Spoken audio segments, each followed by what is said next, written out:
നമസ്കാരം.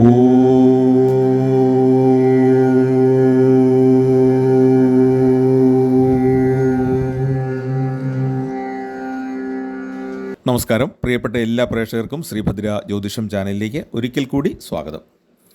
കാർത്തിക നക്ഷത്രക്കാരുടെ 2026 എന്ന പുതുവർഷത്തെ ഫലങ്ങളാണ് നമുക്കിന്ന് നോക്കാനുള്ളത്. കാർത്തിക നക്ഷത്രം 2 കൂറുകളിൽ ഉൾപ്പെട്ടാണ് വരുന്നത്. ആദ്യത്തെ പാദത്തിൽ ജനിച്ചവർ, അതായത് ആദ്യത്തെ 15 നാഴികയ്ക്കകത്ത് ജനിച്ചവർ മേടക്കൂറിലും, കാർത്തിക നക്ഷത്രത്തിൻ്റെ ബാക്കി 3 പാദങ്ങളിൽ, അതായത് അവസാന 3/4 ഭാഗത്ത് ജനിച്ച ആളുകൾ ഇടവക്കൂറിലുമാണ് ഉൾപ്പെടുന്നത്. ഈ 2 കൂറുകളിലും പെട്ട ആളുകളുടെ സ്വഭാവത്തിൽ ചെറിയൊരു വ്യത്യാസം ഉണ്ടാകാം. കാരണം മേടക്കൂറിൻ്റെ രാശിനാഥന് ചൊവ്വയായതുകൊണ്ട് മേടക്കൂറിൽ ജനിച്ചവർക്ക് ഒരല്പം മുൻകോപം എടുത്തിയാട്ടവും കൂടുതലായിരിക്കും.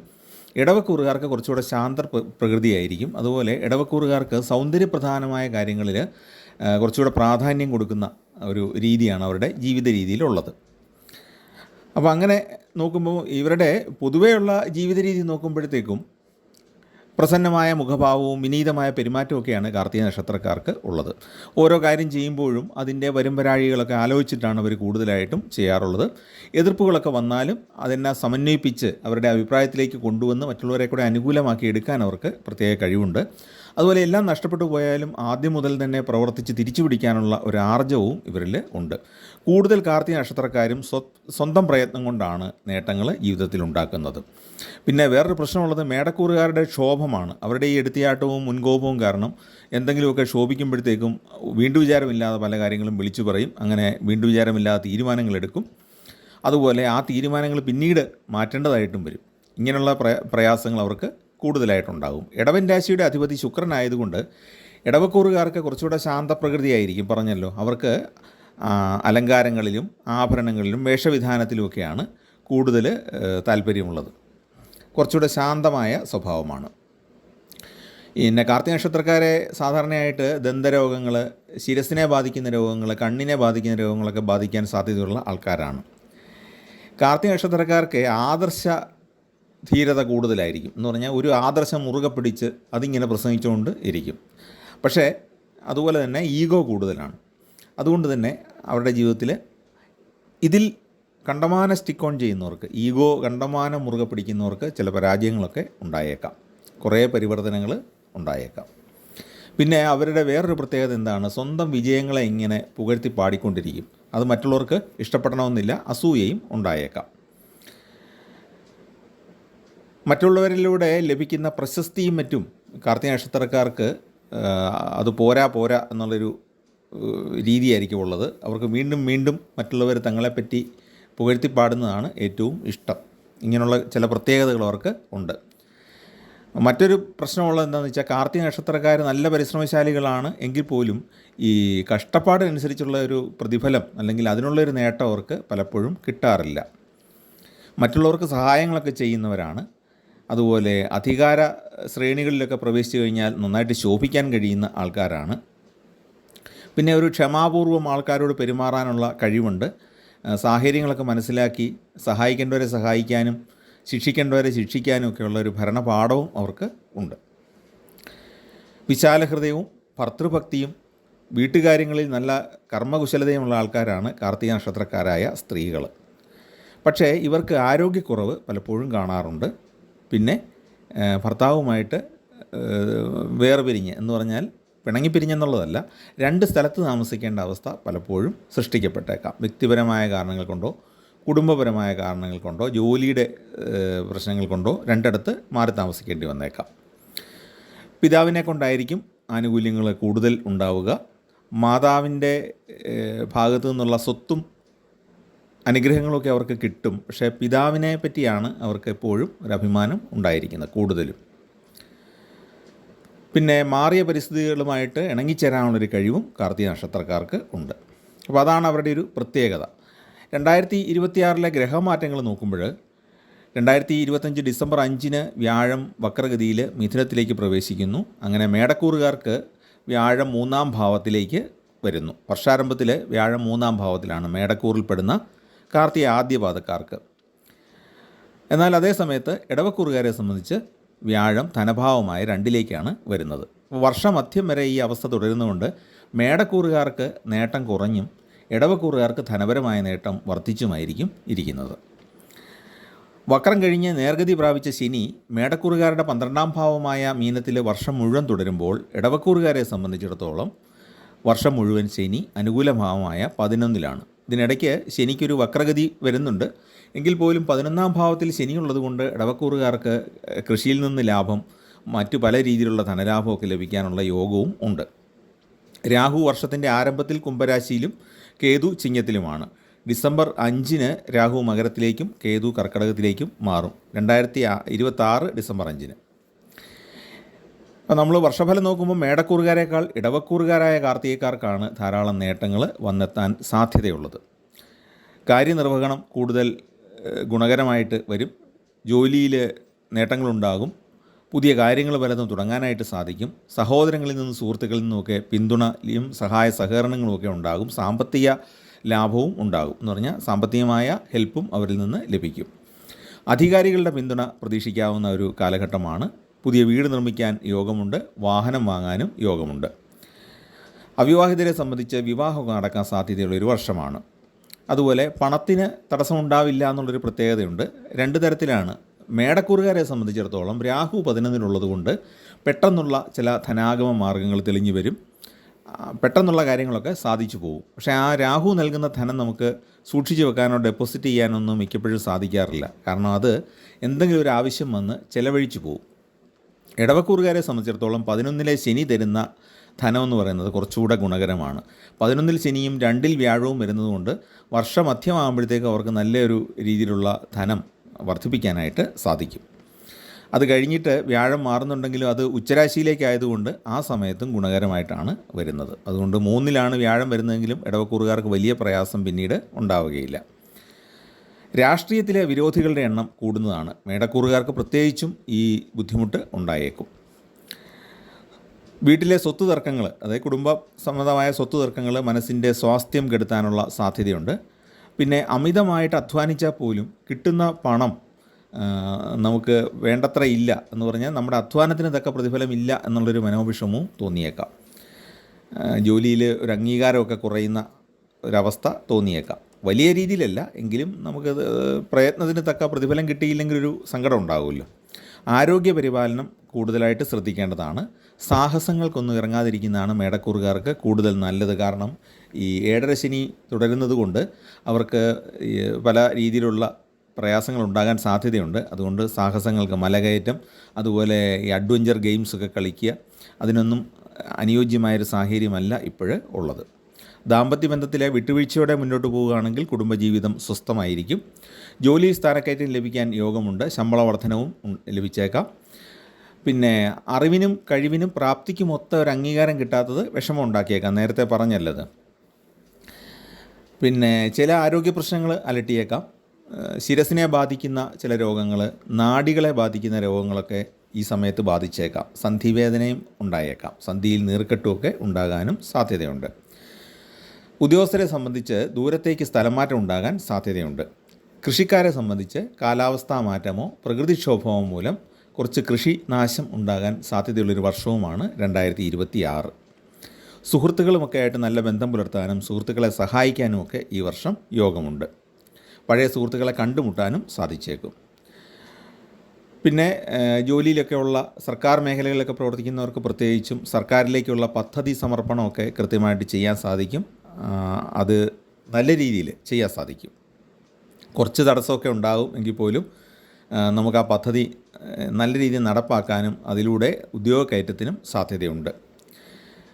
ഉന്നത ഉദ്യോഗസ്ഥരെ സംബന്ധിച്ച് ഭരണ സംവിധാനത്തിൽ മാറ്റങ്ങൾ കൊണ്ടുവരാൻ ശ്രമിക്കുന്ന ഒരു വർഷമാണ്. എന്നാൽ പൊതുവെ കാർത്തിക നക്ഷത്രക്കാരെ സംബന്ധിച്ച് ജീവിതശൈലി രോഗങ്ങൾ പ്രയാസപ്പെടുത്താൻ സാധ്യതയുണ്ട്. ഭക്ഷണ ക്രമീകരണം പലപ്പോഴും വേണ്ടി വന്നേക്കും.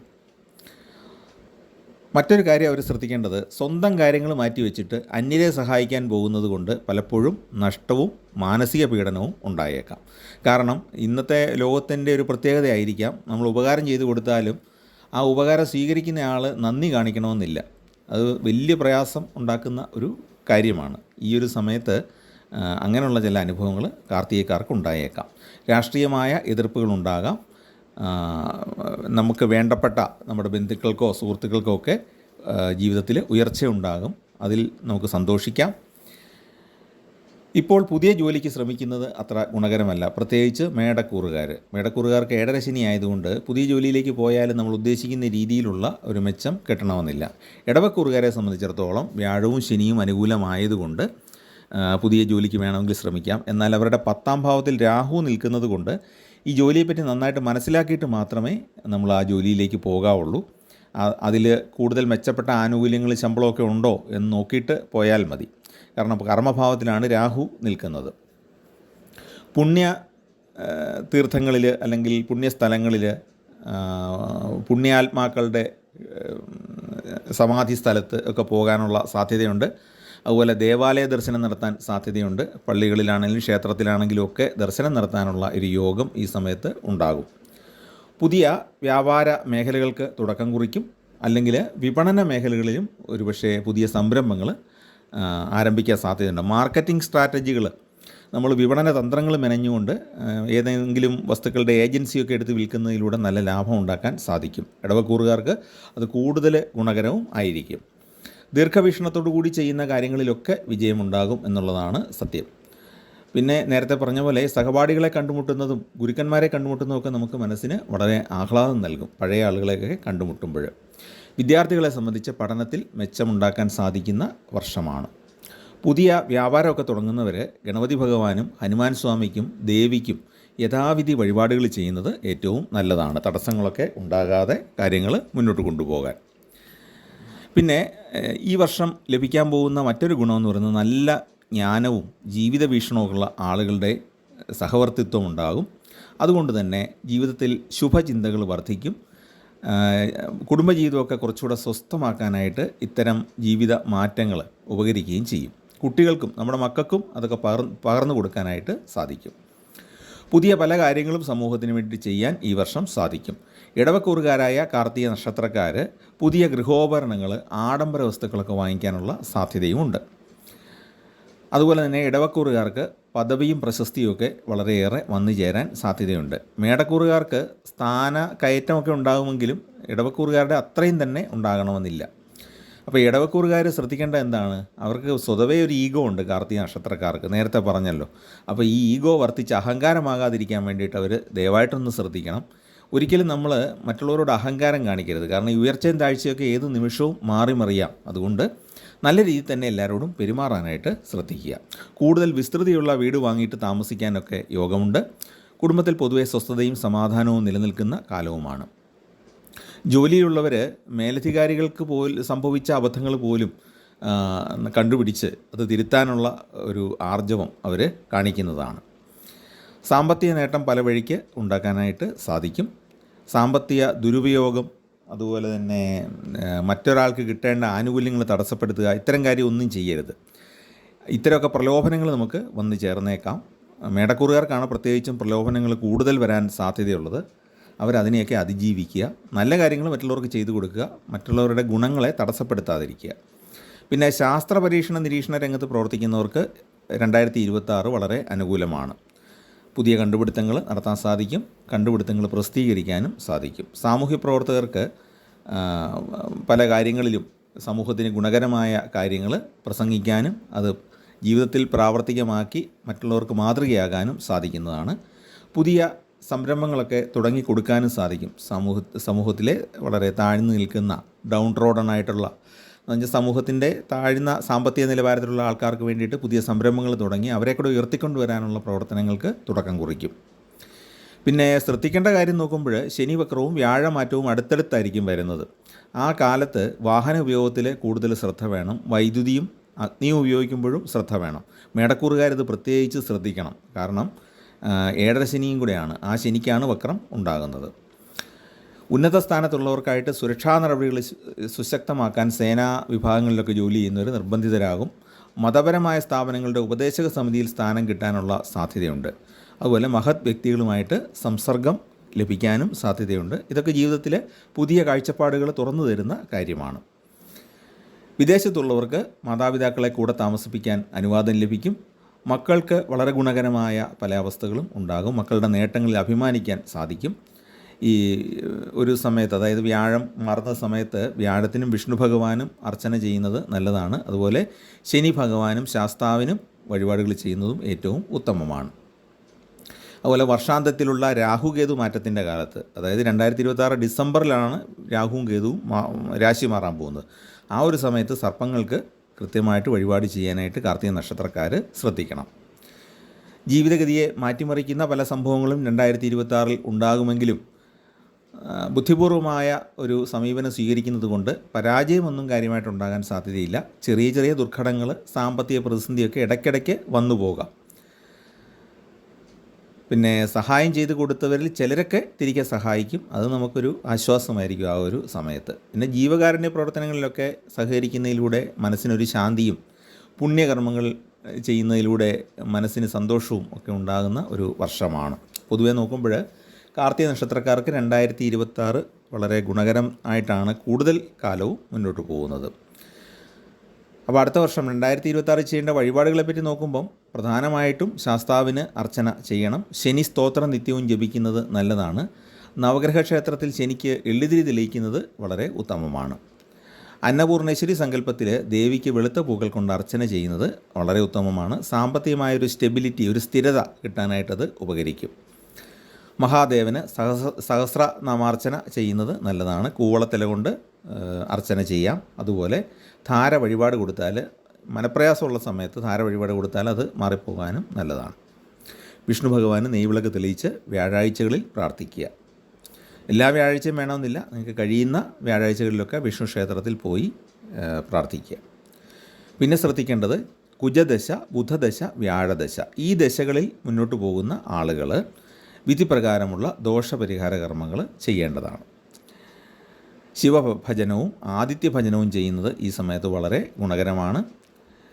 കാർത്തിക, ഉത്രം, ഉത്രാടം, കാർത്തിക നക്ഷത്രവും അതിൻ്റെ അനുജന്മ നക്ഷത്രങ്ങളും വരുന്ന ദിവസങ്ങളിൽ ദേവീക്ഷേത്രങ്ങളിൽ ദർശനം നടത്തുന്നത്, അതുപോലെ സുബ്രഹ്മണ്യ സ്വാമി ക്ഷേത്രത്തിൽ ദർശനം നടത്തുക, സുബ്രഹ്മണ്യ പഞ്ചാമൃതം തുടങ്ങിയ വഴിപാടുകൾ സമർപ്പിക്കുക, ഭസ്മം സമർപ്പിക്കുക, ഇതൊക്കെ ഗുണകരമായ വഴിപാടുകളാണ്. അപ്പോൾ ഇതൊക്കെ ചെയ്തു കഴിഞ്ഞാൽ ശാന്തമായിട്ട് തന്നെ കാർത്തിക നക്ഷത്രക്കാരുടെ വർഷം അനുഭവങ്ങൾ മുന്നോട്ട് പോകാനായിട്ടത് സഹായിക്കും. അപ്പോൾ എല്ലാ കാർത്തിക നക്ഷത്രക്കാർക്കും വളരെ മംഗളകരമായ ഒരു വർഷം ആശംസിക്കുന്നു. ചാനൽ ഇഷ്ടപ്പെട്ടെങ്കിൽ ദയവായിട്ടൊന്ന് സബ്സ്ക്രൈബ് ചെയ്യുകയും നിങ്ങളുടെ കൂട്ടുകാർക്ക്, പരിചയക്കാർക്ക്, അയൽക്കാർക്കൊക്കെ ഒന്ന് ഷെയർ ചെയ്ത് കൊടുത്തും സഹായിക്കുക. എല്ലാവർക്കും നന്മയുണ്ടാകട്ടെ. നിങ്ങളുടെ കുടുംബത്തിൽ സമാധാനവും സന്തോഷവും നിലനിൽക്കട്ടെ എന്ന് പ്രാർത്ഥിക്കുന്നു. നമസ്കാരം.